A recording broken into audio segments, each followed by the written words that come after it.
Hey everyone, welcome back to Widget Wisdom. In today's video, we are diving deep into one of the most important aspects of mobile app development, navigation and routing in Flutter. If you are ever wondered how to move from one screen to another or how to pass data between them, this video is for you. We are going to talk about basic navigation, named routes, and passing data between screens. By the end of this video, you will have a solid understanding of Flutter's navigation system. So let's get started. Alright, let's start the basic navigation. In Flutter, navigation works with the stack. Every new screen is pushed onto the stack, and when you return to the previous screen, the topmost screen is popped off. Flutter provides a class called Navigator to manage this stack of screens or routes as well as call them in Flutter.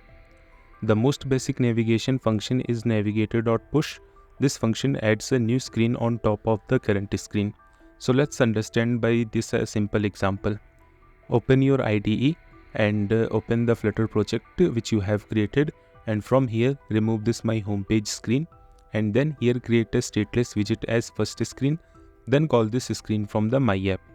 Then create another stateless widget as second screen, then come to the first screen and from here return this empty placeholder and here create a scaffold widget, then add the app bar which will have a title as first screen.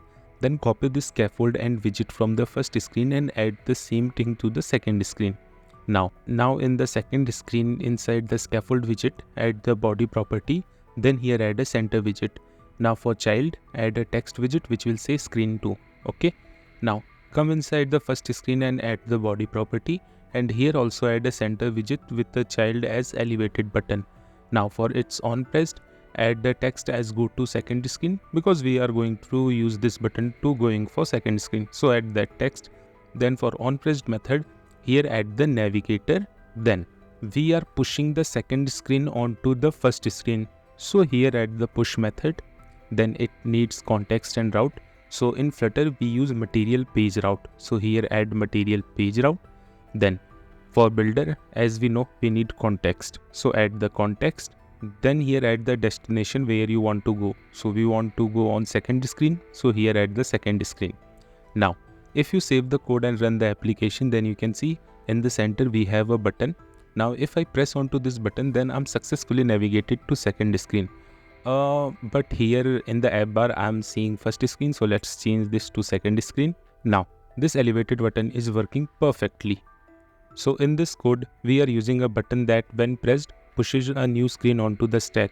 The screen we are navigating to is called second screen, and the material page route is a widget that tells Flutter to create a route with material design standards. After you call navigator.push, the second screen will appear, but don't worry, the first screen is still there and we can return to it.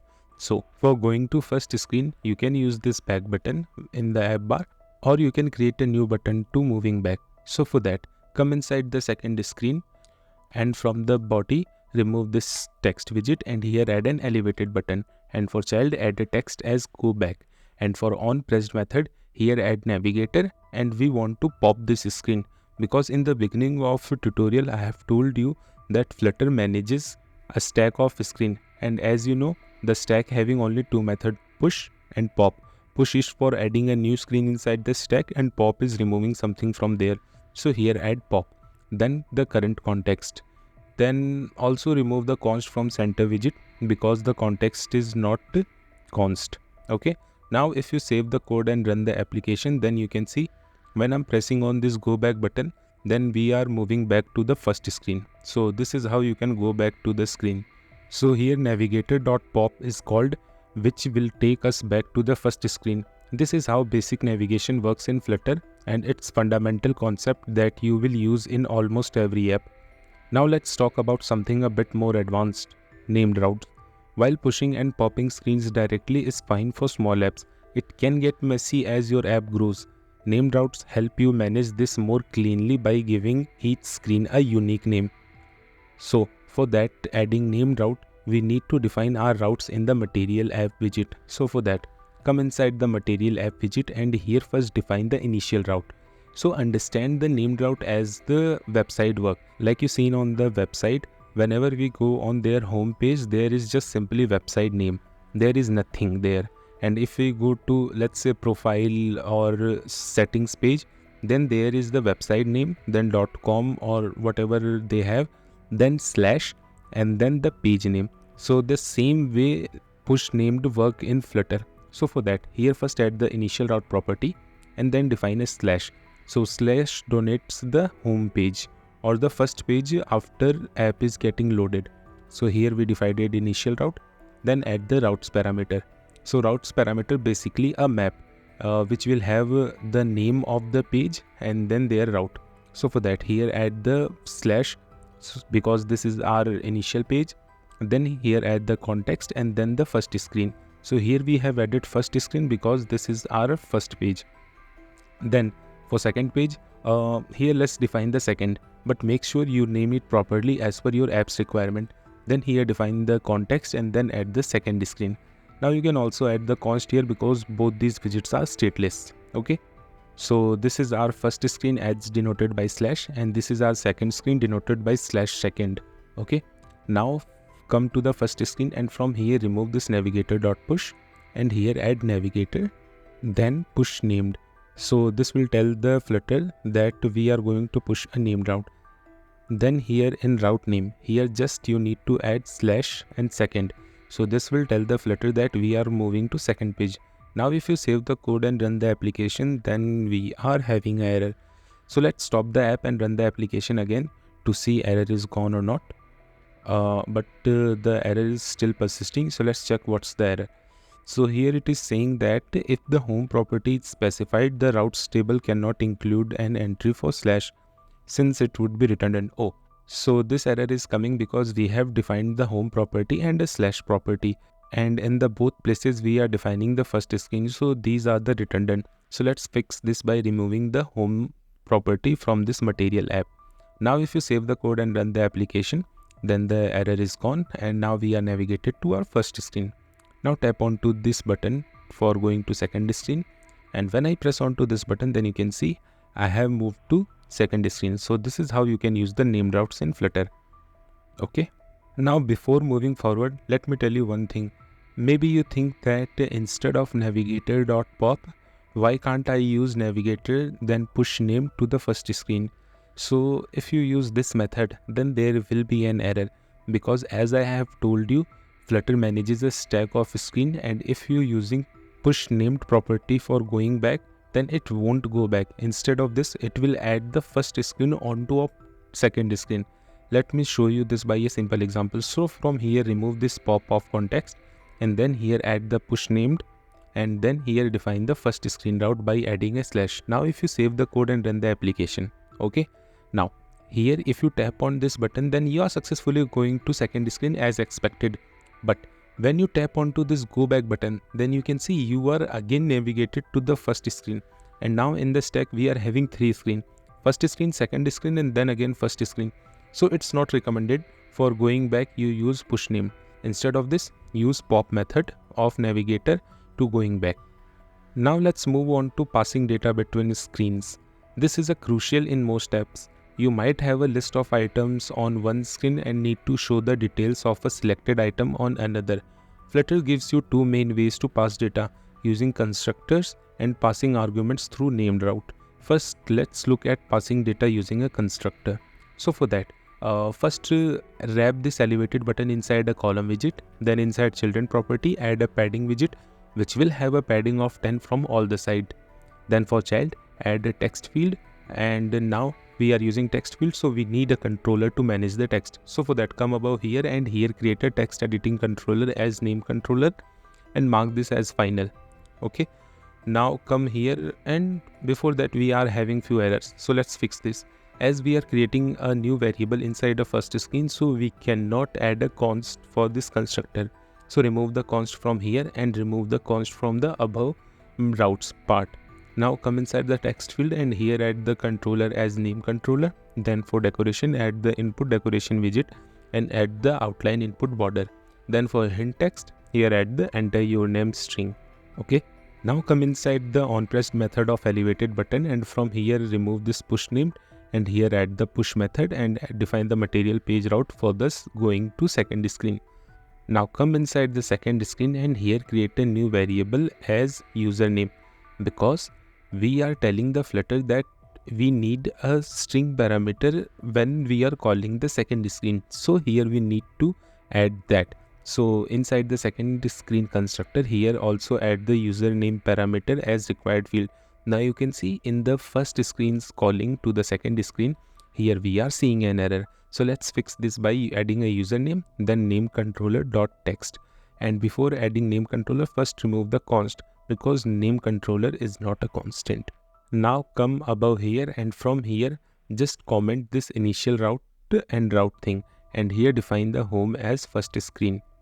Now come to the second screen and let's use this username parameter. So for using this parameter, let's remove this go back string and here add username property. Now if you save the code and run the application, then you can see on the first screen we are seeing a text field widget. Now let's enter a text here. So here I'm entering widget wisdom. Now tap on to the go to second screen button, and here you can see on the text we are seeing widget wisdom because we are passing this name for the text of second screen's button. And you can also pass data using NamedRoutes by providing argument. So let's see that example also. So for that, come inside the material app and from here uncomment this route thing, and here comment this home property, and then come inside the second screen and from here remove this username from all the places where it has been used. Now come to the first screen and from here also remove this username thing, then remove this thing, then here add navigator, then push named, then here define your second route. Okay, now for passing data to the second screen using arguments, push named have a argument property, so add that argument property and then add the name controller dot text. Okay, now comes to the second screen, and let's also see the example of how we can get data using a stateful widget. So for that, convert this second screen to a stateful widget from a stateless widget. Then come inside the build method and here create a args variable and mark this as final because this will never going to be changed. Then here add model route, then context, then settings, then arguments as a string. So here we are telling the Flutter that we are going to get some data from the route part and they are arguments. And also mark the null check here before settings because it can be null data. Then come inside the text widget and from here remove this username and here adds the args. Okay, now if you save the code and run the application, now let's enter the text as widget wisdom on the first screen and then tap on to this go to second screen button, and here you can see we are getting our text back to the second screen. Okay, so this is how you can pass the data using a simple navigation and using the named routes in Flutter. Now let's see how we can return data from a second screen back to the first screen. For instance, you may have a form on the second screen and after the user submits it, you want it to return the data to the home screen by the second screen. So for that, come inside the second screen and inside the navigator.pop method, here add the string after the context as argument and then is great channel. So basically here we are telling that widget wisdom is a great channel because I'll enter the widget wisdom text on the first screen. Okay, now go to the first screen and from here first remove this everything from here and mark this onPressed method as async because here the data will going to come into the future, so we need to wait for the data. So here we are adding async, then here create a result variable, then here await, then here add your normal navigator.push method with the material page route. Okay, then here after getting the result I need to show something. So here I'm just adding a toast message using scaffold messenger, and then here add the snack bar which will have a text widget which will say just result. Now come to the my apps material app and from here uncomment this home screen and comment this route thing. Now go to the second screen, from here comment this args thing and then here create a string variable as name because we are getting the name, and then add this parameter inside the constructor and replace this args with widget.name thing to both the places. Then come inside the first screen's elevated button and here add the name property to the second screen and then pass the name controller.text thing here. Now if you save the code and run the application, then here enter the name as Widget Wisdom, then go to the second screen and here you can see we have Widget Wisdom on the button text. Now if I press onto this button, then you can see here I'm seeing a toast message which is saying Widget Wisdom is a great channel. So this is how you can pass the data from the second screen to the first screen. Okay, now let's see how we can manage the navigation stack. Flutter gives us several ways to manage the back stack efficiently. Okay, sometimes you don't want the user to return to the previous screen after navigating. In this case, you can use push navigator.push replacement method. So let's see how you can work with this. So for that, come here and here create another stateless widget as third screen. Then come to the first screen and from here remove this async and toast message and let it the second screen be as empty. Then come inside the second screen and from here remove this name thing and then replace this name with something else. Okay. Now copy the elevated buttons logic from above and paste the same logic in the second screen. Just change the second screen to the third screen, and now here assume a case that user needs to perform some action on the second screen, then he moved to third screen and now he don't need to go back to the second screen. Instead of this, when user press onto any button, then he directly navigated to the first screen. So we are going to see this example. So for that, come inside the third screen first and here add a center widget, then add an elevated button, and for child here add a string as go back, then add the navigator.pop method. As you know, we use this method to going back. Okay, now if you save the code, then you can see our navigation stack is working perfectly. When I'm on second screen and I'm pressing on this button, then I've navigated to the third screen, and when I tap onto the third screen button, then I'm navigated to the second screen. So this is fine. Now let's see how we can skip second screen from third screen to first screen navigation. So for that, come inside the second screen and here replace this push with the push replacement. So this push replacement method will change the second screen with the third screen. To show you better example, so let's save the code and run the application, and here if I press on to the go to the second screen, then I'm navigated to the second screen successfully. Then I press on to this button, then I'm navigated to the third screen. Now if I press on to the back button, then you can see I'm directly navigated to the first screen. So this is how you can use the push replacement method in Flutter. Now there is another way to directly go to the first screen from the third screen. So for that, just revert the code and come inside this here, and here instead of pop method, here add the pop until method, and then here define your route. So for that, here add model route, then with name, and then define the slash. Now if you save the code and run the application, then you can see from the third screen I'm directly navigated to the first screen. So that's it for today's video. We have covered a lot of ground, from basic navigation to named routes and passing data between screens. We also discussed the more advanced topics like managing the navigation stack. Understanding these concepts will allow you to build multi-screen Flutter apps efficiently. Make sure to try out these examples in your own projects and see how navigation works in practice. If you enjoyed this video, don't forget to like, subscribe, and leave a comment with any question or suggestion for future tutorials. Thanks for watching, and I'll see you in the next video. And your support helps keeps this channel going. If you would like to support us, consider joining our Patreon or becoming a YouTube member. It really helps us create more great content like this.